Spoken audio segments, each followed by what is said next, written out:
أعوذ بالله من الشيطان الرجيم بسم الله الرحمن الرحيم اللهم صل على محمد وعلى آل محمد كما صليت على إبراهيم وعلى آل إبراهيم إنك حميد مجيد اللهم بارك على محمد وعلى آل محمد كما باركت على إبراهيم وعلى آل إبراهيم إنك حميد مجيد رب اشرح لی صدری ویسر لی امری واحلل عقدۃ من لسانی یفقہوا قولی ربنا زدنا علما یا مقلب القلوب ثبت قلبی علی دینک آمین۔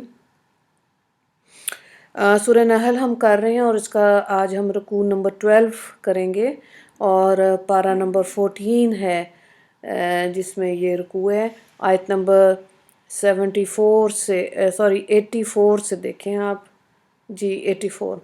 وَيَوْمَ نَبْعَثُ مِن كُلِّ أُمَّةٍ شَهِيدًا ثُمَّ لَيُؤْذَنُ لِلَّذِينَ كَفَرُوا وَلَا هُمْ يُسْتَعْتَبُونَ، اور جس دن ہم ہر امت میں سے ایک ایک گواہ قائم کریں گے، پھر ان کافروں کو اجازت نہ دی جائے گی اور نہ ان کو اللہ تعالیٰ کے راضی کرنے کی فرمائش کی جائے گی۔ وَإِذَا رَأَى الَّذِينَ ظَلَمُوا الْعَذَابَ فَلَا يُخَفَّفُ عَنْهُمْ وَلَا هُمْ يُنظَرُونَ، اور جب ظالم لوگ عذاب کو دیکھیں گے تو وہ عذاب نہ ان سے ہلکا کیا جائے گا اور نہ کچھ مہلت دی جائے گی۔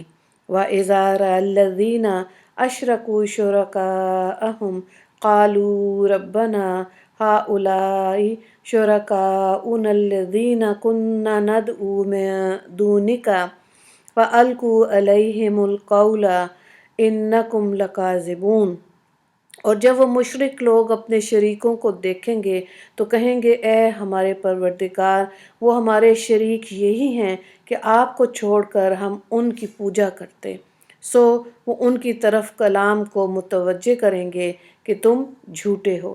وَأَلْقَوْا إِلَى اللَّهِ يَوْمَئِذٍ السَّلَمَ وَضَلَّ عَنْهُمْ مَا كَانُوا يَفْتَرُونَ الَّذِينَ كَفَرُوا وَصَدُّوا عَنْ سَبِيلِ اللَّهِ زِدْنَاهُمْ عَذَابًا فَوْقَ الْعَذَابِ بِمَا كَانُوا يُفْسِدُونَ۔ یہ لوگ اس روز اللہ کے سامنے اطاعت کی باتیں کرنے لگیں گے اور جو کچھ جھوٹ یہ بولا کرتے تھے وہ سب ختم ہو جائیں گے۔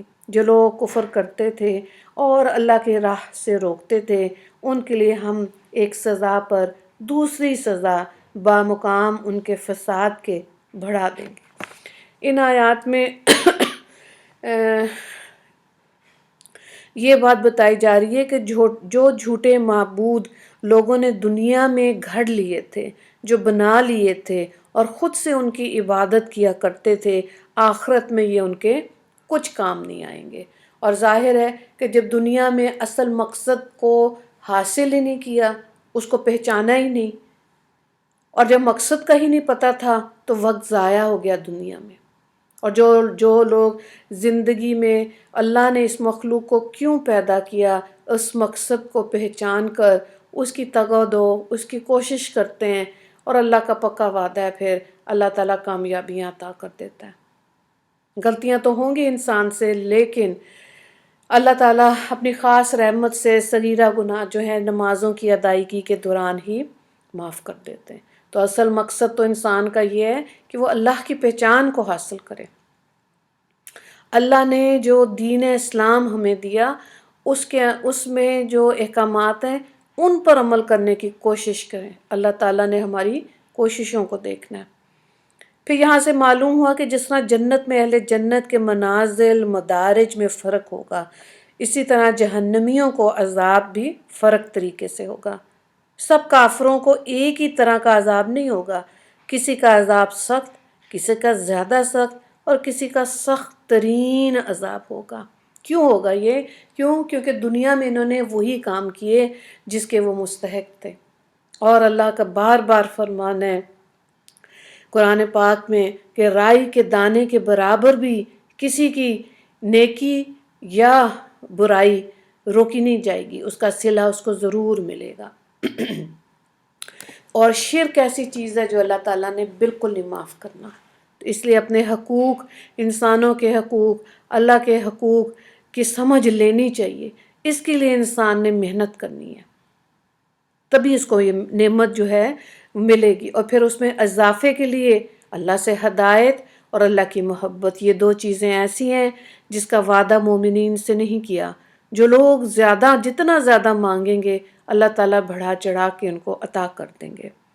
اگلی آیت کو دیکھیں، وَيَوْمَ نَبْعَثُ فِي كُلِّ أُمَّةٍ شَهِيدًا فِي كُلِّ أُمَّةٍ شَهِيدًا عَلَيْهِمْ مِنْ أَنفُسِهِمْ وَجِئْنَا بِكَ شَهِيدًا عَلَى هَؤُلَاءِ وَنَزَّلْنَا عَلَيْكَ الْكِتَابَ تِبْيَانًا لِكُلِّ شَيْءٍ وَهُدًى وَرَحْمَةً وَبُشْرَى لِلْمُسْلِمِينَ۔ ترجمے کو دیکھیں، اور جس دن ہم ہر امت میں ایک ایک گواہ جو انہی میں سے ہوگا ان کے مقابلے میں قائم کریں گے، اور ان لوگوں کے مقابلے میں آپ کو گواہ بنا کر لائیں گے۔ اور ہم نے آپ پر قرآن اتارا کہ تمام باتوں کا بیان کرنے والا ہے، اور مسلمانوں کے واسطے بڑی ہدایت اور بڑی رحمت اور خوشخبری سنانے والا ہے۔ یہاں پہ آیت نمبر 89 پر رکوع نمبر 12 جو ہے وہ مکمل ہو گیا ہے، اور اس میں امت محمدیہ کی جو شہادت ہے اس کے بارے میں بات آ رہی ہے کہ جب ہر امت کا نبی اور جانشین اپنی امت کے کافروں کے کفر پر شہادت دے گا اور اپنے فریضہ تبلیغ کو ادا کرنے کا اظہار کرے گا تو کافر منکر ہو جائیں گے اور کہیں گے یہ غلط کہتے، ہم کو انہوں نے خدا کا حکم نہیں پہنچایا۔ اس وقت رسول مقبول، اشرف الانبیاء والمرسلین، نبی کریم صلی اللہ علیہ وآلہ وسلم اس بات کی تصدیق کریں گے اور کافروں کی تکذیب فرمائیں گے۔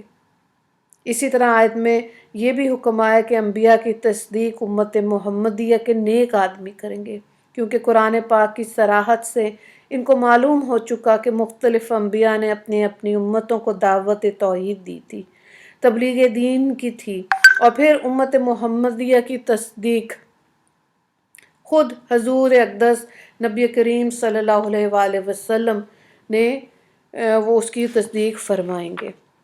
اور قرآن کریم میں تمام علوم، ہدایت، اصول دین اور فلاح دارین سے متعلق ضروری امور کا نہایت مکمل اور واضح بیان اس دنیا میں آ چکا۔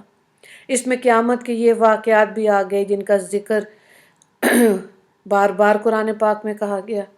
اب یہاں اس آیت میں قرآن پاک کا اپنے فرما برداروں کے لیے 3 باتوں کا صاف اعلان ہے۔ نمبر 1 وہدن یعنی ہدایت، دوسری چیز ہے ورحمتن یعنی بڑی رحمت، اور وبشرا یعنی خوشخبری سنانے والا، مگر شرط فرما برداری کی ہے۔ ظاہر ہے ایک وہ ہے جو اللہ کو مانتا ہے، بہت اعلیٰ بات ہے، اور جب وہی انسان اللہ کی مانتا ہے تو وہ مومن کے درجے میں آ جاتا ہے۔